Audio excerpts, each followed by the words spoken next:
আলাইকুম। জীবন পথে চলতে গিয়ে কখনো কি মনে হয়েছে পথ হারিয়ে ফেলেছি? চারদিকে অন্ধকার, কোনো আশা নেই? মনে রেখো, একজন আছেন যিনি সবসময় তোমার পাশে। তিনি মহান আল্লাহ। তার রহমতের দরজা সবসময় খোলা। কুরআনে বলা হয়েছে, আল্লাহর রহমত থেকে নিরাশ হয়ো না, কি তার দয়া সমুদ্রের মতো বিশাল, আকাশের মতো উদার। তোমার প্রতিটি দুশ্চিন্তা, প্রতিটি কষ্টের কথা তিনি জানেন।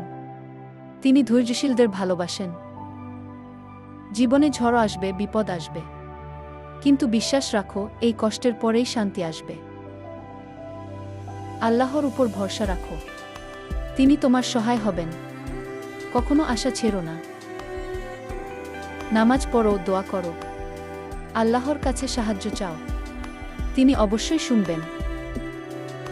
মনে রেখো, আল্লাহর রহমত তোমার সঙ্গে আছে সবসময়।